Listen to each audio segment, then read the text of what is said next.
First of all, I take a section around the crown, I combed it through, I split it into 2 sections and I just gently twisted them over on themselves. Keeping the hair smooth, I held it and pinched out some volume on top and some nice ridge texture. I then secured it using a slightly open bobby pin, twisted it and pushed it back in on itself, then grabbed another section from either side, leaving hair out of the front, then grabbed a snag band, carefully placed it into a ponytail, wrapped it round 3 times and then I flipped it over on itself.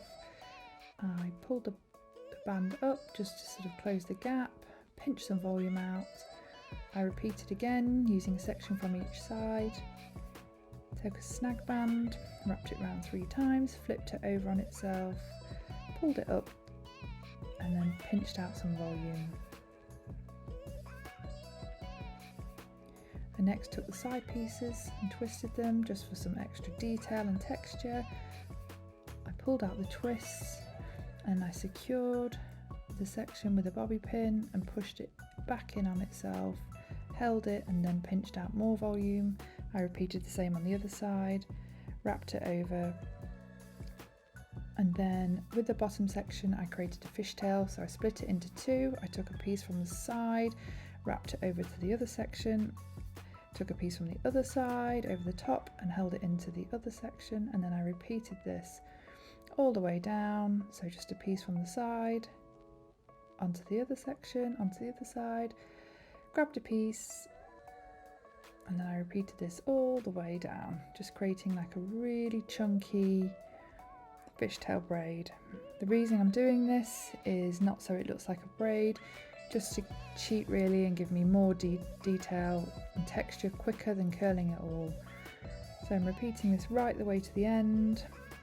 I'm pinching out some more volume and body throughout the braid, just so that when I wrap it round it's got that volume in place already. I'm holding the bottoms quite loosely as I'm doing this so that it's easy to pull out.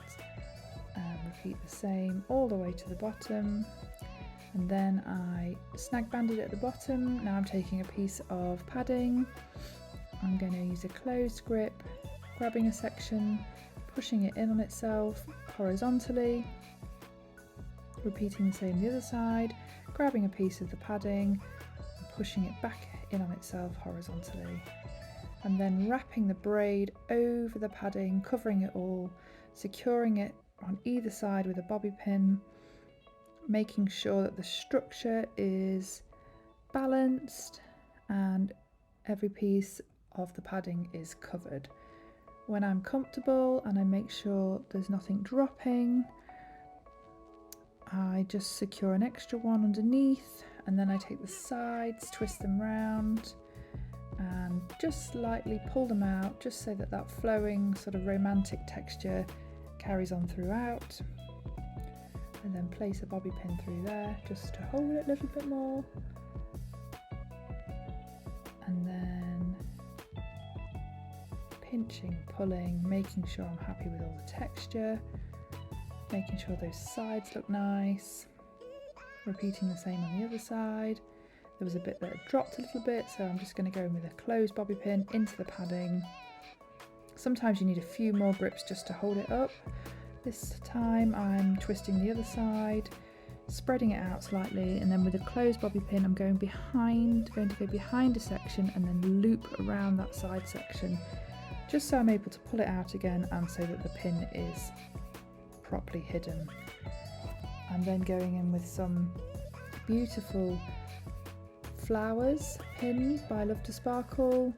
These are like a beautiful crepe paper type pins. They're just gorgeous, they look great in the hair, very popular with brides, and I just again feel like it adds more of a bridal look.